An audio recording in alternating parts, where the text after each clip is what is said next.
Dracula by Bram Stoker. Chapter 11.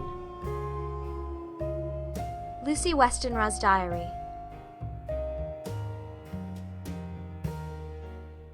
12th of September. How good they all are to me. I quite love that dear Dr. Van Helsing. I wonder why he was so anxious about these flowers. He positively frightened me, he was so fierce. And yet he must have been right, for I feel comfort from them already. Somehow I do not dread being alone tonight, and I can go to sleep without fear. I shall not mind any flapping outside the window. Oh, the terrible struggle that I have had against sleep so often of late, the pain of sleeplessness, or the pain of the fear of sleep, and with such unknown horrors as it has for me.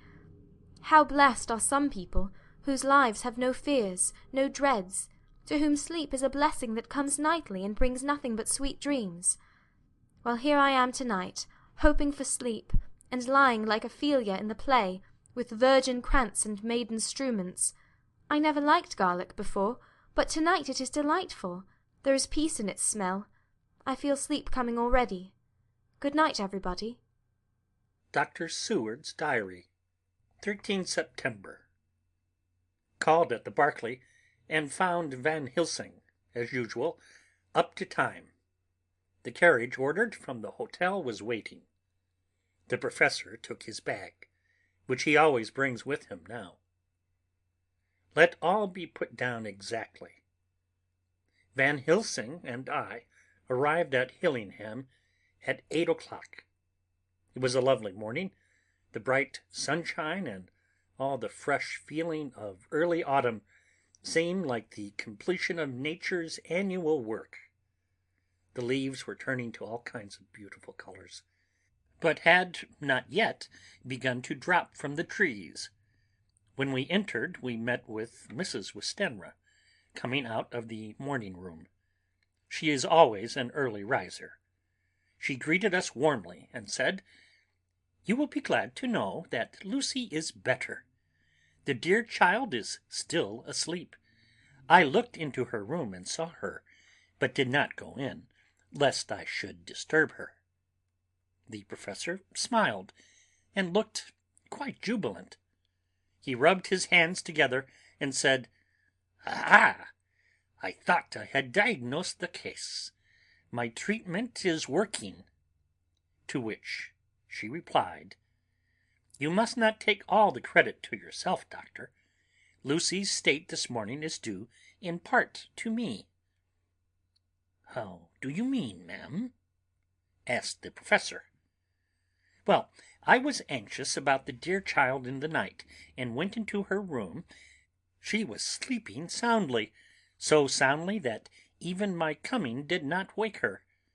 But the room was awfully stuffy. There were a lot of those horrible, strong-smelling flowers about everywhere, and she had actually a bunch of them round her neck. I feared that the heavy odor would be too much for the dear child in her weak state, so I took them all away and opened a bit of the window to let in a little fresh air. You will be pleased with her, I am sure." She moved off into her boudoir, where she usually breakfasted early. As she had spoken, I watched the professor's face, and saw it turn ashen grey. He had been able to retain his self-command whilst the poor lady was present, for he knew her state, and how mischievous a shock would be. He actually smiled on her as he held open the door for her to pass into her room. But the instant she had disappeared, he pulled me suddenly and forcibly into the dining-room and closed the door. Then, for the first time in my life, I saw Van Helsing break down. He raised his hands over his head in a sort of mute despair, and then beat his palms together in a helpless way. Finally he sat down on a chair, and putting his hands before his face, began to sob with loud dry sobs that seemed to come from the very racking of his heart. Then he raised his arms again, as though appealing to the whole universe. "God, God, God!" he said. "What have we done? What has this poor thing done that we are so sore beset? Is there fate amongst us still, sent down from the pagan world of old, that such things must be, and in such a way? This poor mother, all unknowing, and all for the best, as she think, does such thing as lose her daughter, body and soul, and we must not tell her, we must not even warn her, or she die, then both die. Oh, how we are beset! How are all the powers of the devils against us!" Suddenly he jumped to his feet. "Come," he said, "come, we must see and act. Devils or no devils, or all the devils at once, it matters not. We must fight him all the same."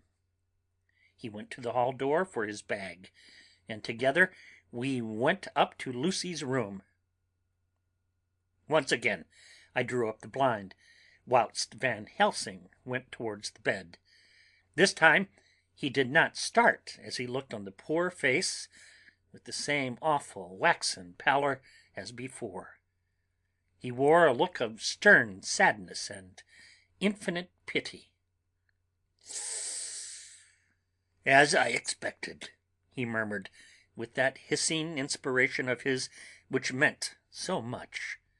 Without a word he went and locked the door, and then began to set out on the table the instruments for yet another operation of transfusion of blood. I had long ago recognized the necessity, and begun to take off my coat, but he stopped me with a warning hand. "No," he said, "today you must operate. I shall provide. You are weakened already." As he spoke he took off his coat and rolled up his shirt-sleeve. Again the operation. Again the narcotic. Again some return of colour to the ashy cheeks, and the regular breathing of healthy sleep. This time I watched, whilst Van Helsing recruited himself and rested. Presently he took an opportunity of telling Mrs. Westenra that she must not remove anything from Lucy's room without consulting him, that the flowers were of medicinal value, and that the breathing of their odour was a part of the system of cure. Then he took over the care of the case himself, saying that he would watch this night and the next, and would send me word when to come. After another hour Lucy waked from her sleep, fresh and bright, and seemingly not much the worse for her terrible ordeal. What does it all mean? I am beginning to wonder if my long habit of life amongst the insane is beginning to tell upon my own brain. Lucy Westenra's Diary. 17th of September. 4 days and nights of peace. I am getting so strong again that I hardly know myself. It is as if I had passed through some long nightmare, and had just awakened to see the beautiful sunshine, and feel the fresh air of the morning around me. I have a dim half-remembrance of long anxious times of waiting and fearing, darkness in which there was not even the pain of hope to make present distress more poignant, and then long spells of oblivion, and the rising back to life as a diver coming up through a great press of water. Since, however, Dr. Van Helsing has been with me, all this bad dreaming seems to have passed away. The noises that used to frighten me out of my wits, the flapping against the windows, the distant voices which seemed so close to me, the harsh sounds that came from I know not where and commanded me to do I know not what, have all ceased. I go to bed now without any fear of sleep. I do not even try to keep awake. I have grown quite fond of the garlic, and a boxful arrives for me every day from Haarlem. To-night Dr. Van Helsing is going away, as he has to be for a day in Amsterdam, but I need not be watched. I am well enough to be left alone. Thank God for mother's sake, and dear Arthur's, and for all our friends who have been so kind. I shall not even feel the change, for last night Dr. Van Helsing slept in his chair a lot of the time. I found him asleep twice when I awoke, but I did not fear to go to sleep again, although the boughs or bats or something flapped almost angrily against the window-panes. The Pall Mall Gazette, 18th September. The Escaped Wolf. Perilous adventure of our interviewer. Interview with the keeper in the Zoological Gardens. After many inquiries and almost as many refusals, and perpetually using the words Pall Mall Gazette as a sort of talisman, I managed to find the keeper of the section of the Zoological Gardens in which the wolf department is included. Thomas Builder lives in one of the cottages in the enclosure behind the elephant house, and was just sitting down to his tea when I found him. Thomas and his wife are hospitable folk, elderly and without children, and if the specimen I enjoyed of their hospitality be of the average kind, their lives must be pretty comfortable. The keeper would not enter on what he called business until the supper was over, and we were all satisfied. Then, when the table was cleared and he had lit his pipe, he said, "Now, sir, you can go on and ask me what you want. You'll excuse me refusing to talk of professional subjects afore meals. I gives the wolves and the jackals and the hyenas in all our sections their tea afore I begins to ask them questions." "How do you mean, ask them questions?" I queried, wishful to get him into a talkative humour. "Hitting of them over the head with a pole is one way. Scratching of their ears is another, when gents as is flush wants a bit of a show-off to their gals. I don't so much mind the fust, the hitting of the pole part, afore I chucks in their dinner, but I waits till they've had their sherry and coffee, so to speak, afore I tries on with the ear-scratching. Mind you," he added philosophically, "there's a deal of the same nature in us as in them theer animals. Here's you a-coming and asking of me questions about my business, and I that grump like that only for your bloomin' half-quid. I'd seen you blowed fust afore I'd answer. Not even when you asked me sarcastic-like if I'd like you to ask the superintendent if you might ask me questions. Without offence, did I tell you to go to hell?" "You did." "And when you said you'd report me for using obscene language, that was hitting me over the head, but the half-quid made that all right. I weren't a-going to fight, so I waited for the food, and did with my all as the wolves and lions and tigers does. But law love your heart, now that the old bloomin' ooman has stuck a chunk of her tea-cake in me, and rinsed me out with her bloomin' old teapot, and I've lit up, you may scratch my ears for all you're worth, and won't even get a growl out of me. Drive along with your questions. I know what you're a-coming at, that here escaped wolf." "Exactly. I want you to give me your view of it. Just tell me how it happened, and when I know the facts, I'll get you to say what you consider was the cause of it, and how you think the whole affair will end." "All right, governor. This here is about the whole story. That here wolf, what we called Bersicker, was one of the 3 grey ones that came from Norway to Jamrax, which we bought off him 4 years ago. He was a nice well-behaved wolf that never gave no trouble to talk of. I'm more surprised at him for wanting to get out nor any other animal in the place. But there, you can't trust wolves no more nor women." "Don't you mind him, sir," broke in Mrs. Tom with a cheery laugh. "He's got minding the animals so long that blessed if he ain't like an old wolf hisself, but there ain't no harm in him. Well, sir, it was about 2 hours after feeding yesterday when I first hear my disturbance. I was making up a litter in the monkey house for a young puma which is ill, but when I heard the yelping and howling I came away straight. There was Bersicker a-tearing like a mad thing at the bars as if he wanted to get out. There wasn't much people about that day, and close at hand was only one man, a tall thin chap with an hook nose and a pointed beard, with a few white hairs running through it. He had a hard cold look and red eyes, and I took a sort of mislike to him, for it seemed as if it was him as they was irritated at. He had white kid gloves on his hands, and he pointed out the animals to me, and says, 'Keeper, these wolves seem upset at something.' 'Maybe it's you,' says I, for I did not like the airs as he give hisself. He didn't get angry, as I hoped he would, but he smiled a kind of insolent smile with a mouthful of white sharp teeth. 'Oh no, they wouldn't like me,' he says.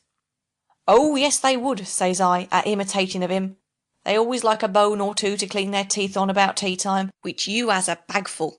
Well, it was a odd thing, but when the animals see us a-talking, they lay down, and when I went over to Bersicker, he let me stroke his ears same as ever.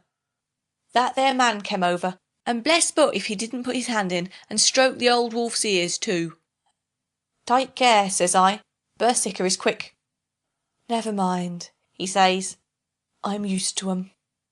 Are you in the business yourself? I says, taking off my hat, for a man what trades in wolves, etc., is a good friend to keepers. No, says he, not exactly in the business, but I have made pets of several. And with that he lifts his hat as polite as a lord and walks away. Old Berserker kept a looking at him till he was out of sight, and then went and lay down in a corner and wouldn't come out the whole evening. Well, last night, so soon as the moon was up, the wolves here all began howling. There warn't nothing for them to howl at. There warn't no one near, except someone that was evidently a-calling a dog somewheres, out back of the gardings in the Park Road. Once or twice I went out to see that all was right, and it was, and then the howling stopped. Just before 12 o'clock I took a look round before turning in, and bust me, but when I came opposite to old Berserker's cage, I see the rails broken and twisted about, and the cage empty. And that's all I know for certain. Did anyone else see anything? One of our gardeners was a-coming home about that time from our harmony, when he sees a big grey dog coming out through the garden edges. At least, so he says, but I don't give much for it myself, for if he did he never said a word about it to his missus when he got home, and it was only after the escape of the wolf was made known, and we had been up all night a hunting of the park for Berserker, that he remembered seeing anything. My own belief was that the harmony had got into his head. Now, Mr. Builder, can you account in any way for the escape of the wolf? Well, sir, he said, with a suspicious sort of modesty, I think I can, but I don't know as how you'd be satisfied with the theory.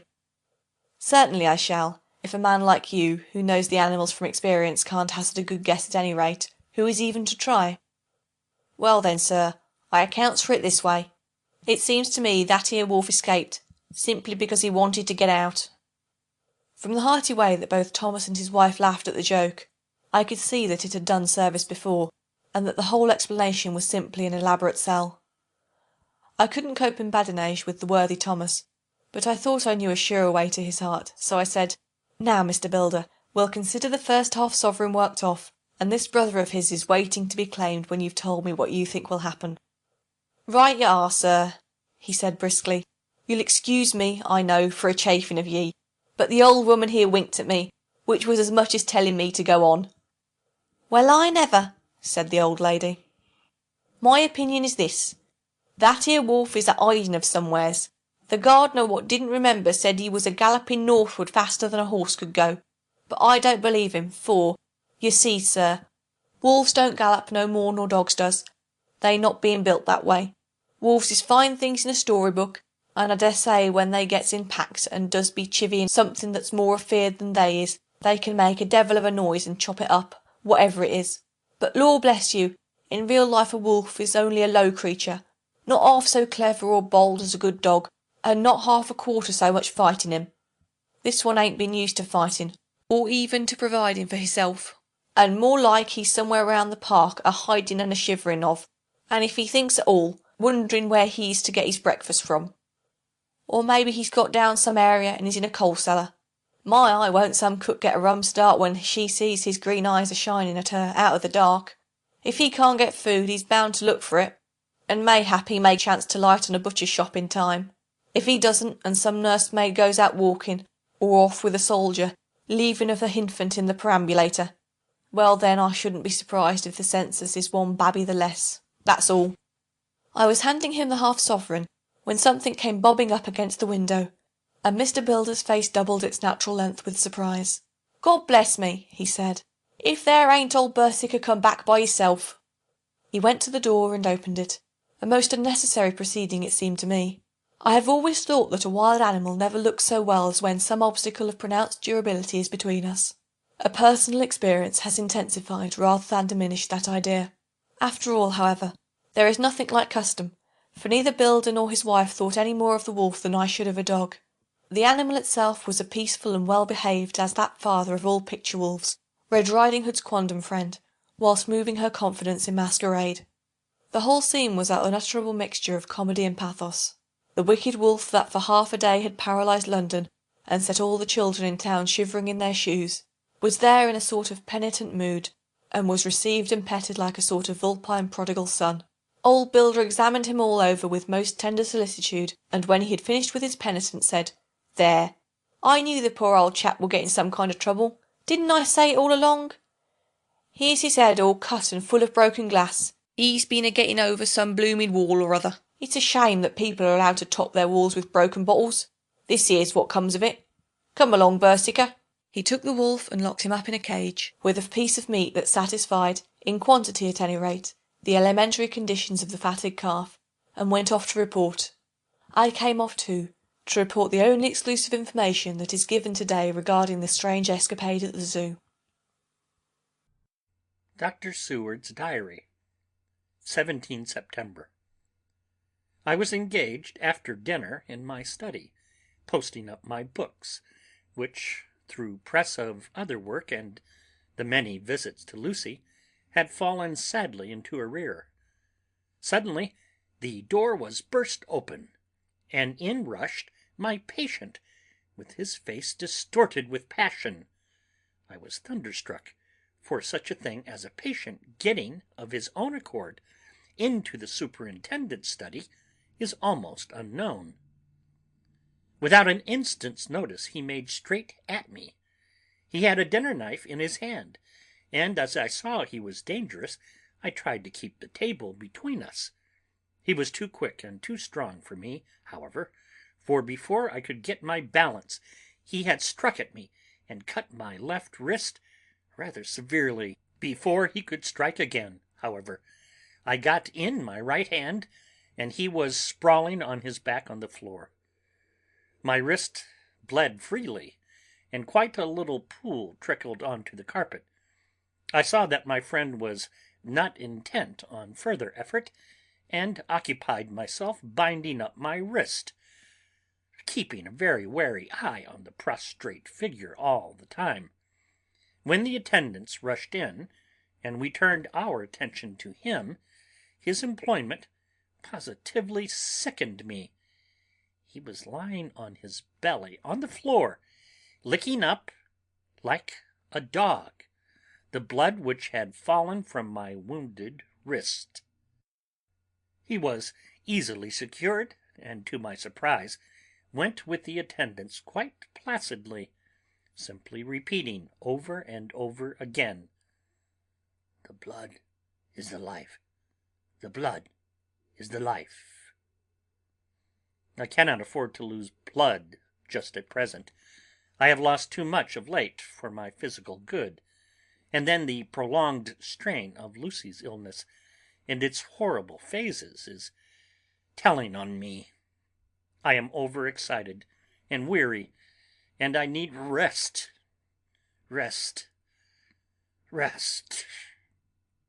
Happily, Van Helsing has not summoned me, so I need not forego my sleep. Tonight I could not well do without it. Telegram, Van Helsing, Antwerp. To Seward, Carfax. Sent to Carfax, Sussex, as no county given. Delivered late by 22 hours. 17 September. Do not fail to be at Hillingham tonight. If not watching all the time, frequently visit and see that flowers are as placed. Very important. Do not fail. Shall be with you as soon as possible after arrival. Dr. Seward's Diary, 18 September. Just off train to London.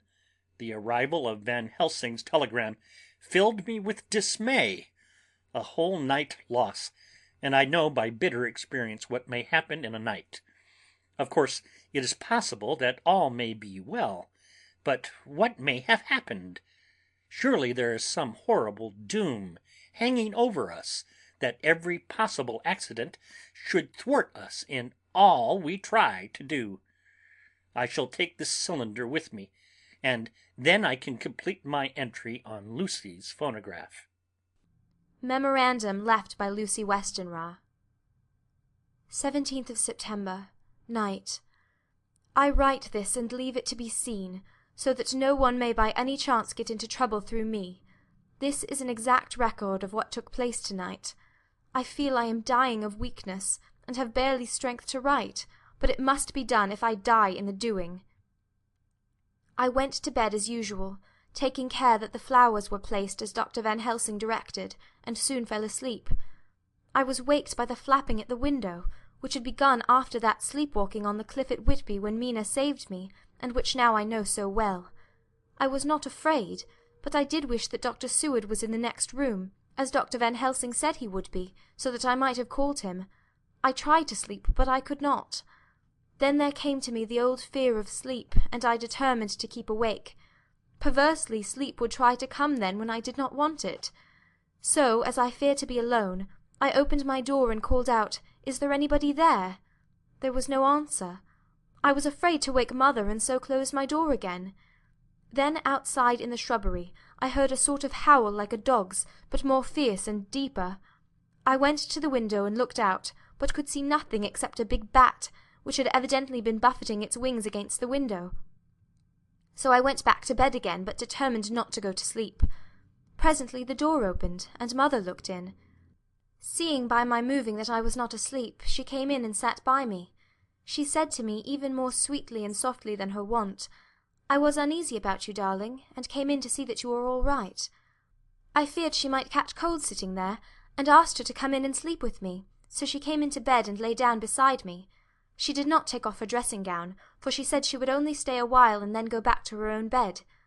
As she lay there in my arms, and I in hers, the flapping and buffeting came to the window again. She was startled and a little frightened, and cried out, "What is that?" I tried to pacify her, and at last succeeded, and she lay quiet. But I could hear her poor dear heart still beating terribly. After a while there was the howl again out in the shrubbery, and shortly after there was a crash at the window, and a lot of broken glass was hurled on the floor.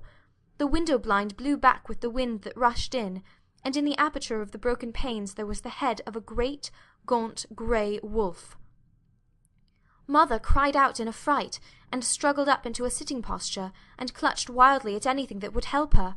Amongst other things, she clutched the wreath of flowers that Dr. Van Helsing insisted on my wearing round my neck, and tore it away from me.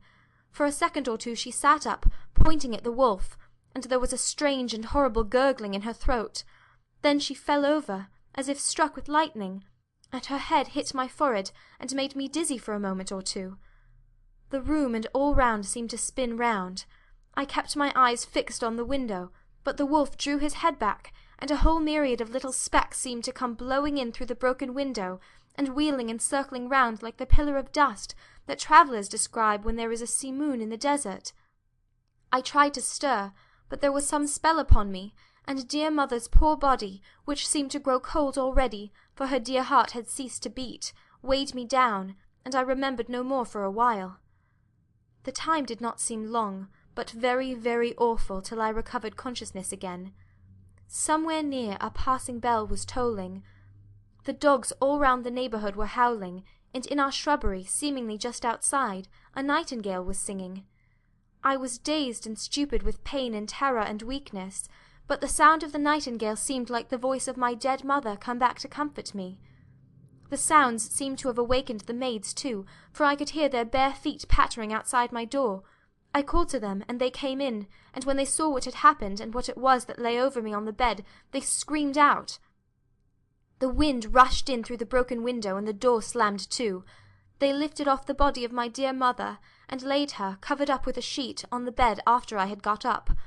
They were all so frightened and nervous that I directed them to go to the dining-room and each have a glass of wine. The door flew open for an instant and closed again. The maids shrieked, and then went in a body to the dining-room, and I laid what flowers I had on my dear mother's breast. When they were there, I remembered what Dr. Van Helsing had told me, but I didn't like to remove them, and besides, I would have some of the servants to sit up with me now. I was surprised that the maids did not come back. I called them, but got no answer, so I went to the dining-room to look for them. My heart sank when I saw what had happened. They all four lay helpless on the floor, breathing heavily. The decanter of sherry was on the table half full, but there was a queer, acrid smell about. I was suspicious, and examined the decanter. It smelt of laudanum, and looking on the sideboard, I found that the bottle which mother's doctor uses for her, did use, was empty. What am I to do? What am I to do? I am back in the room with mother. I cannot leave her, and I am alone, save for the sleeping servants whom someone has drugged. Alone with the dead. I dare not go out, for I can hear the low howl of the wolf through the broken window. The air seems full of specks, floating and circling in the draught from the window, and the lights burn blue and dim. What am I to do? God shield me from harm this night. I shall hide this paper in my breast, where they shall find it when they come to lay me out. My dear mother gone. It is time that I go too. Good-bye, dear Arthur, if I should not survive this night. God keep you, dear, and God help me. End of Chapter 11.